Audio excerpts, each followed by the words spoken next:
two different local cases, one from Missouri and one from Kansas. One is of a woman who disappeared and we don't know what happened, but it was kind of weird. And another disappeared and was found, and it is a strange case.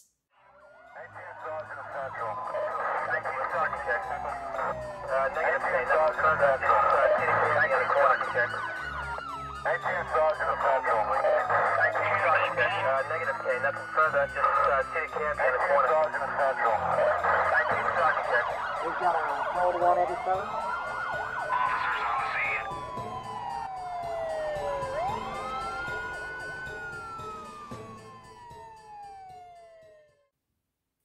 Hi guys, welcome and welcome back to Code 187. I'm so glad you are here. Today I have two different cases for you. They're a little bit similar, both from the same area, but they're very different in a lot of ways. So this first one is crazy. I still am having issues sorting it out. So come along with me as I tell you about the cases of Marilane Carter and Echo Lloyd. So we're going to start out with Marilane Carter. Now, she was a 36-year-old mother of three. Her husband was a pastor at the local church, and she left her home in Overland Park, Kansas, to visit family in Birmingham, Alabama on August 1st, 2020, around 8:15 p.m. So she's leaving at night, which I thought was kind of odd. Marilane was having some troubles sleeping.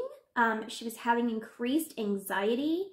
I know that right around this time was where the pandemic was affecting a lot of people and a lot of mental health issues. And so that could definitely be part of this. But her husband said that she was struggling, but wanted to talk to a counselor in Birmingham, where she was from, rather than talking to someone in Overland Park, Kansas. So here is the best timeline we can put together. She left home at 8:15. The next time she is seen is security video, and it shows her checking into the Quality Inn Motel in Missouri a little after 3 a.m. And then it shows her checking out again 4 hours later. So she was only at this motel for 4 hours. Next, we have her in West Memphis, Arkansas at a gas station. And this is on August 2nd at 8:02 p.m. Then her phone went dead somewhere on the I-55 bridge. This was while she was talking to her mother. Her mother also said that she mentioned being lost. Every time she was seen in the security videos, she was alone. So August 3rd, Marilane's husband gets worried and basically files a missing persons report around 3 or 4 a.m. that morning. Now, here's where it gets a little bit strange. So on Tuesday, August 18th, 2020, what is known as an uncle in every source that I saw was looking near the area where her phone last pinged. So this is in West Memphis, Arkansas. He was looking on a private property when he saw some big, large, old shipping containers. One container was opened. So he looked inside and he found Marilane's car. Her body was found in the driver's seat. Inside the car with her was her purse and her credit cards. Police believe that there is no foul play involved in this at all. It is believed that she got there completely on her own.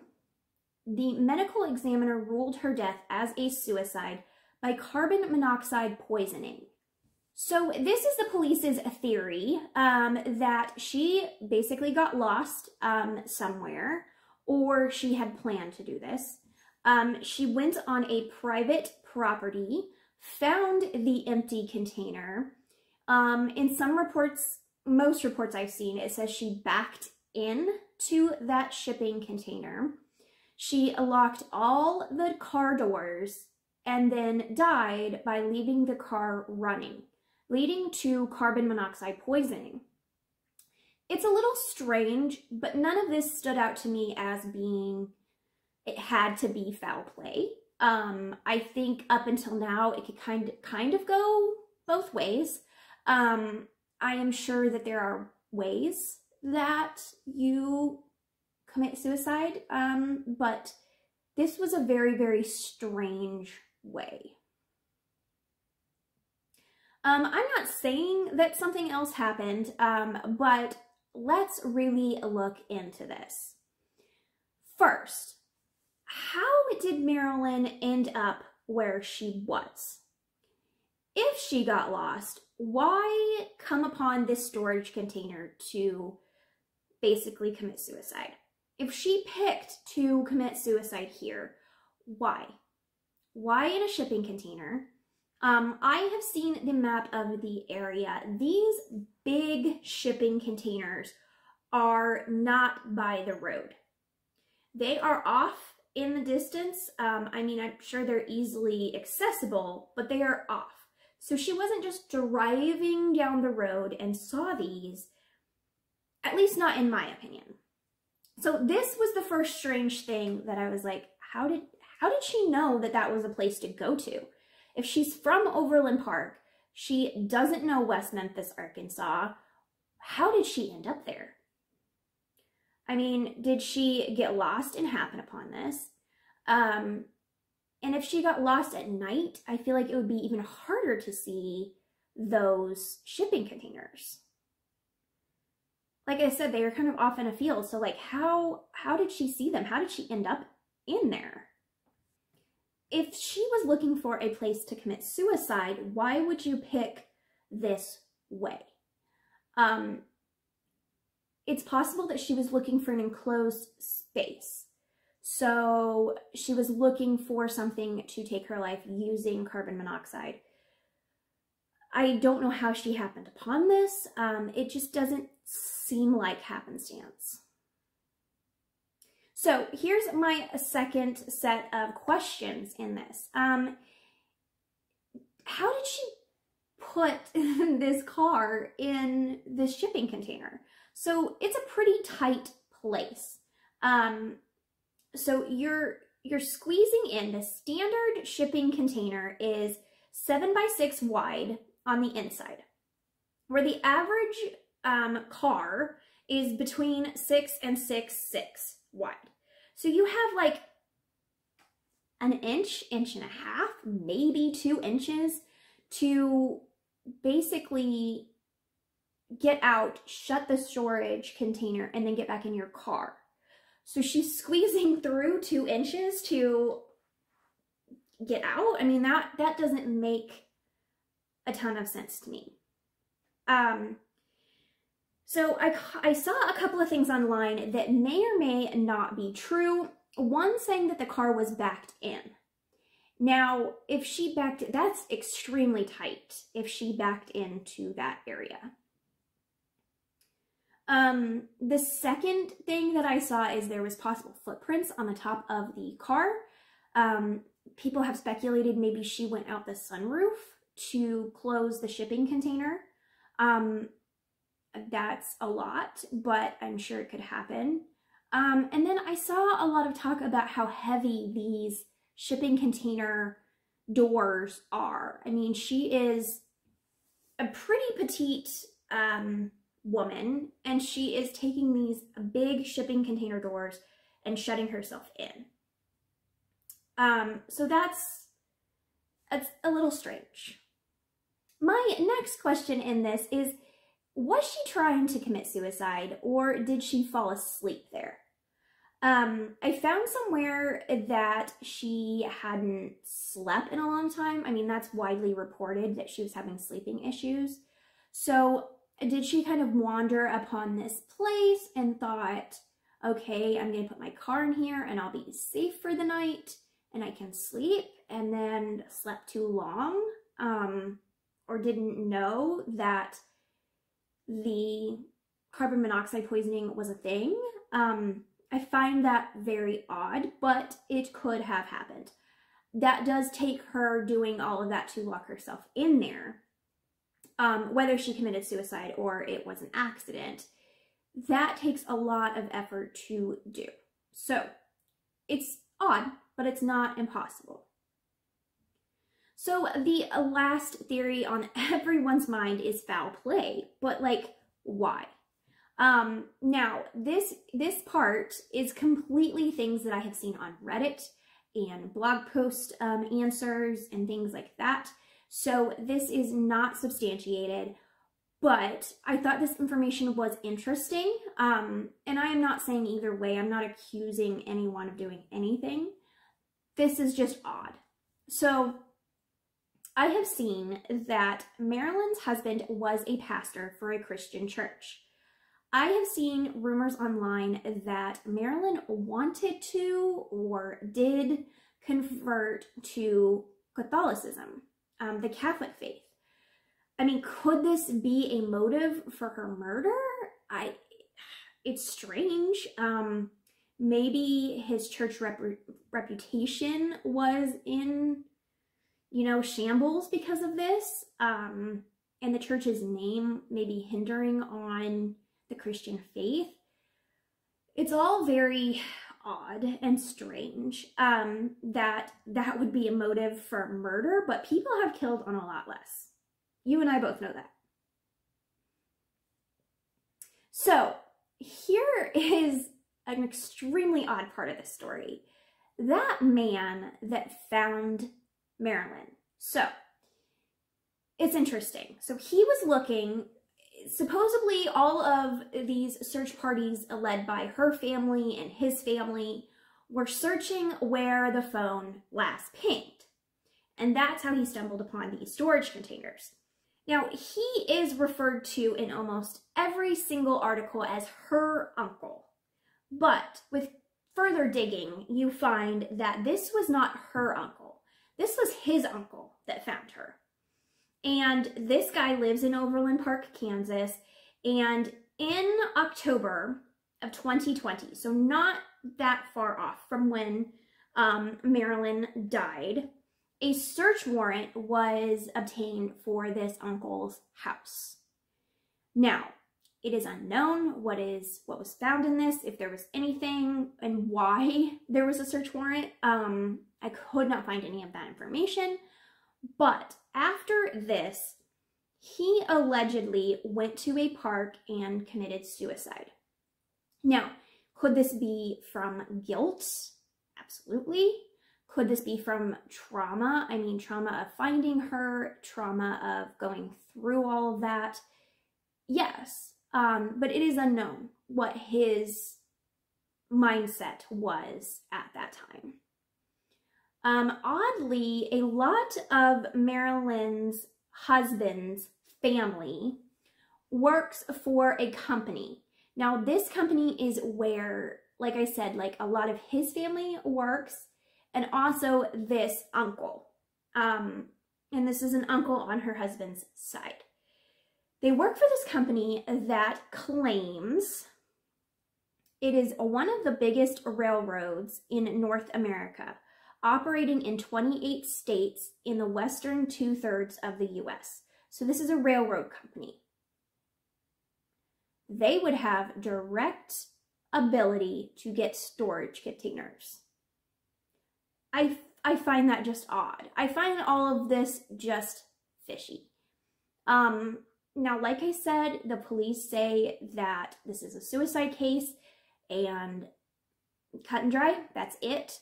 There are speculations online since 2020 about what happened to this woman. She was in a state of mind that you don't think. You're not thinking. She obviously was going through things. Now, it said increased anxiety and sleeping issues. I don't know where it comes into play that she committed suicide.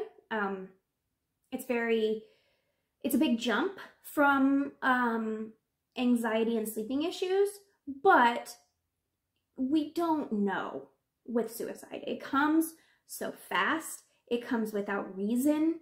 I am going to put a lot of resources for mental health in the description box below.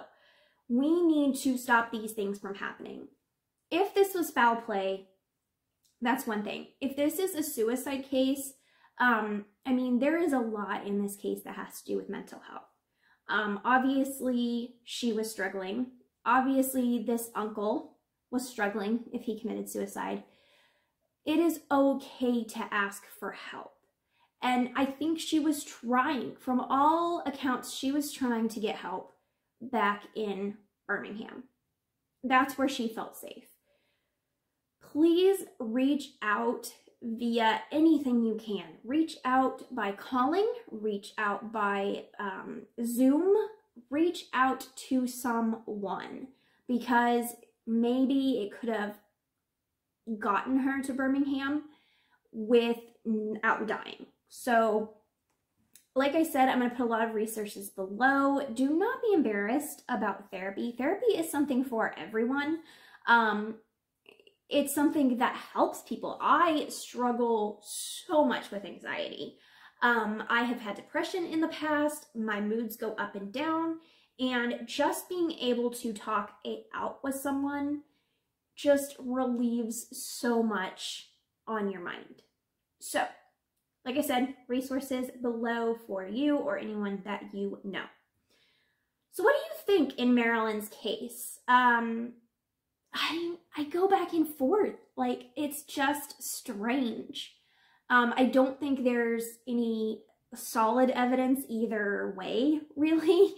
So it's an odd case. But that's the case of Marilane. So let's move on to our second story.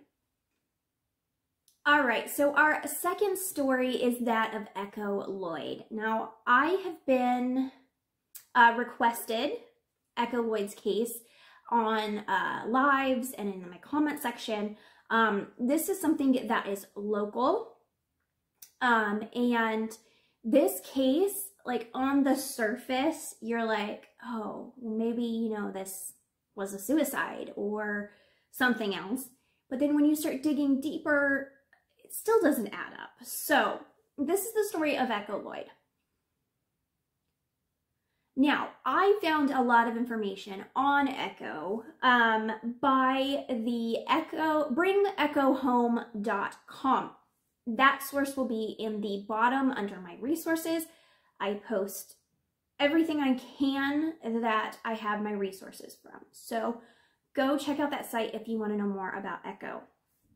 But according to that site, she was born in Harrisonville, Missouri. But she was a lifelong resident of nearby Pleasant Hill, Missouri. Echo graduated from Pleasant Hill High School. She has 4 children and 3 grandchildren. Echo moved to Edwards, Missouri in early fall of 2019. There, she lived alone.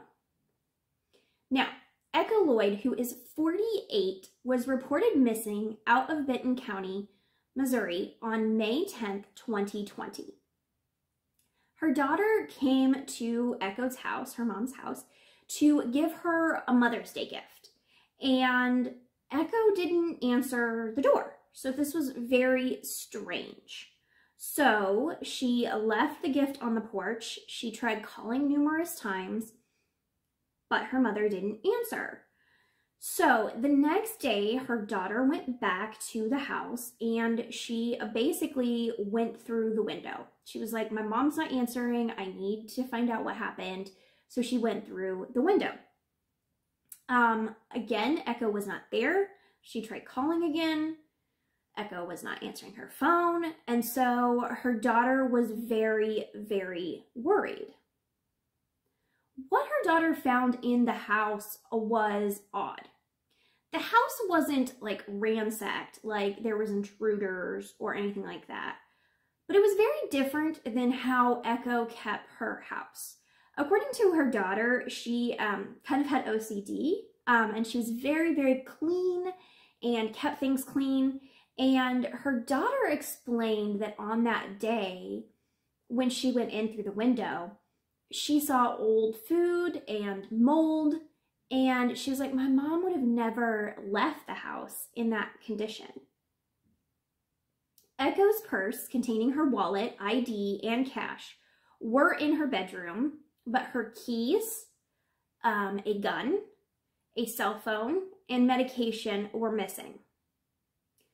Now, her medication, she took her medication, but it has never been refilled. So this is an endangered case because she does need that medication.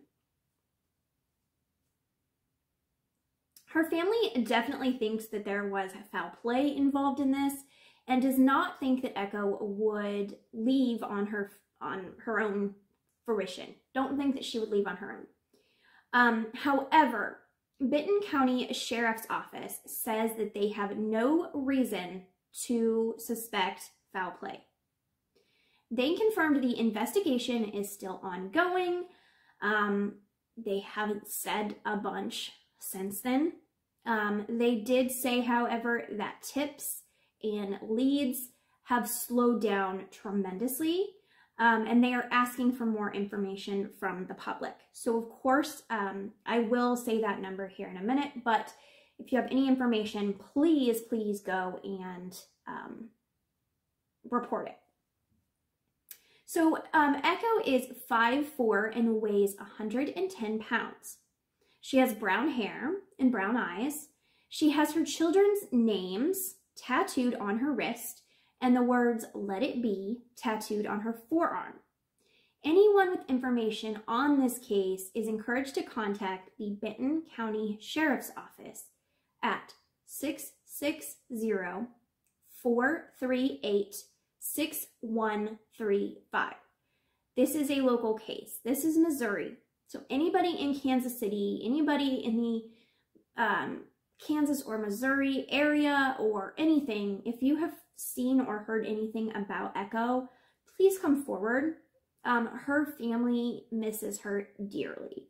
You can see by the Bring Echo Home website that they're struggling with her being missing. And like I have always said on this podcast, every single person matters. And I really hope that Echo can be brought home. So here are some theories in the Echo Lloyd case. These are things that have been on a lot of people's minds. Now, one of the biggest theories is that Echo committed suicide. When I first read this story, I saw that the gun was missing, and I was like, oh, tragically, I think it's suicide. But there is something when you dig deeper.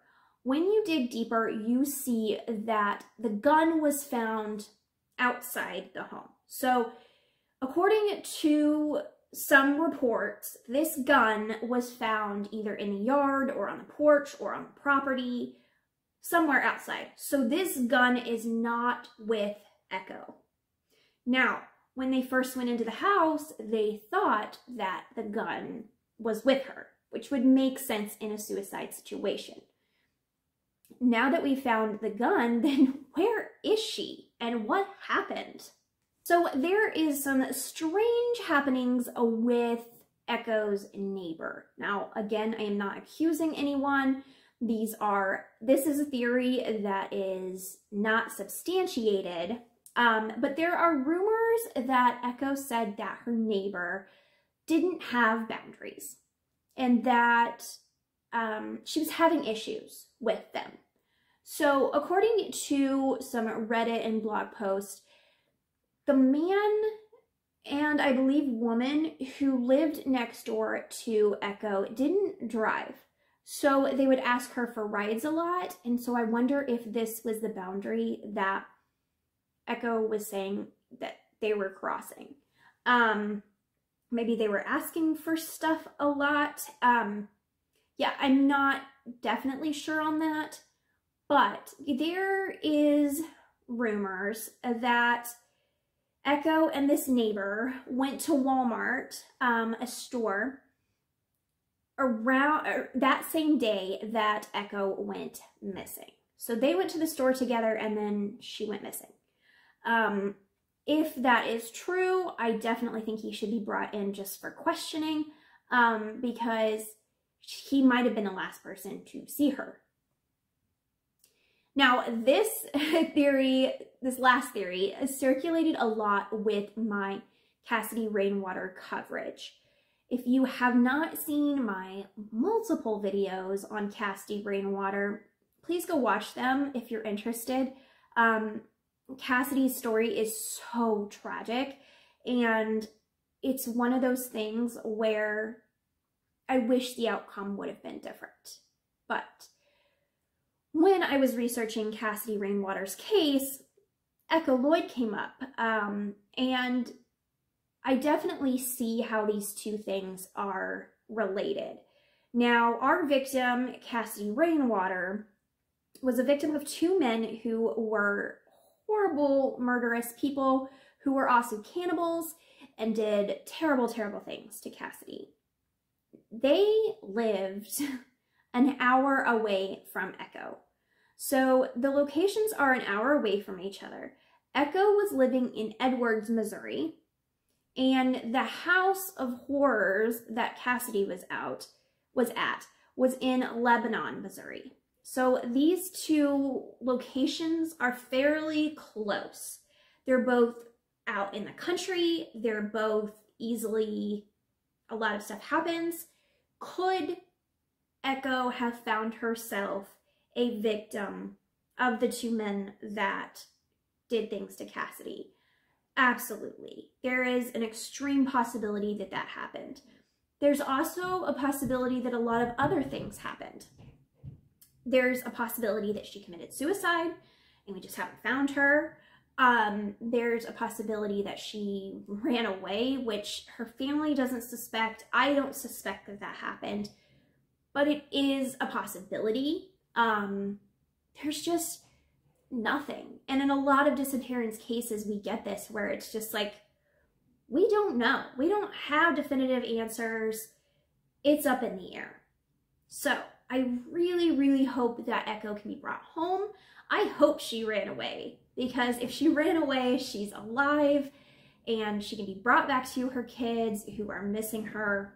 So if you have any information on Echo, please, I will put that number anywhere I can and also in the description box so that you can report that.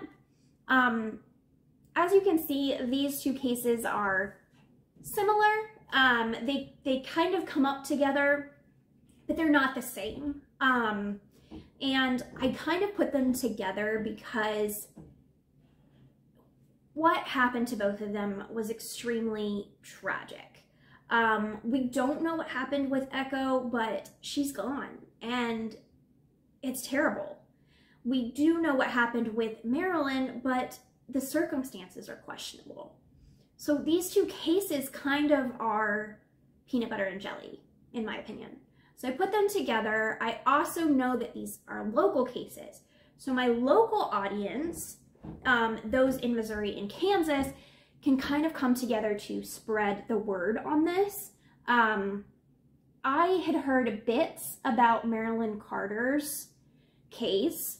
I had only heard of Echo's case once I started this channel and did Cassidy Rainwater's case.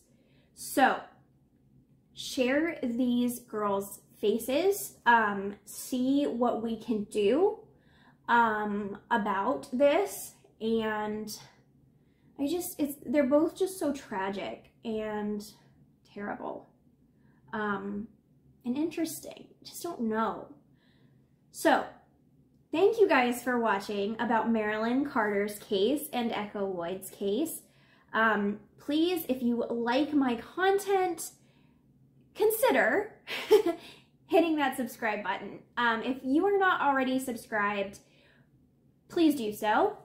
You can get notified every time I post a video, and I am starting the podcast with Joe from The Joe Show, and you're gonna get twice as much content. You're gonna get a you're gonna get 2 videos a week to binge, to see if you know anything about, and it's going to be really good. I know I am talking this podcast up a lot, but I am telling you, I think this podcast is just amazing. The stories are really good. The research is good. Joe's reactions are really good. So subscribe so that you can get notified when I drop those podcast episodes. Also, go try to find us wherever you listen to your podcast. If you listen in the car, or while you're doing dishes, or while you're walking, which is all of the places I listen to true crime podcasts, because I want to be in your ears. I want to spread the word of these cases, and especially cases that don't get talked about. So, yeah. Please subscribe and tell me your theories on these 2 women's cases, and I'll see you guys next time. Bye.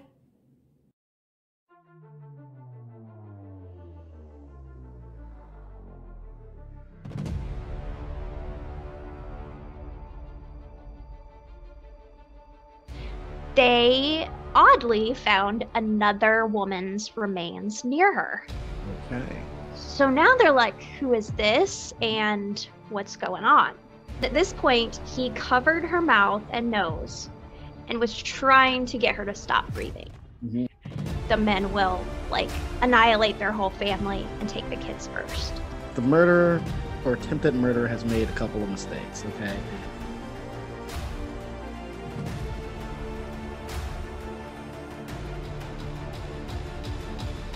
Hi guys, I just wanted to say I hope you enjoyed this video. If you like any of the content for Code 187, please click that subscribe button, that like button, that share button.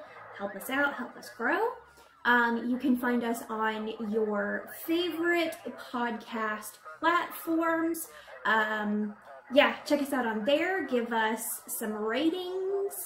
Tell us what you think. We're also across every social media on Code 187. So we're on TikTok, Instagram, Twitter, Facebook. I think that's it.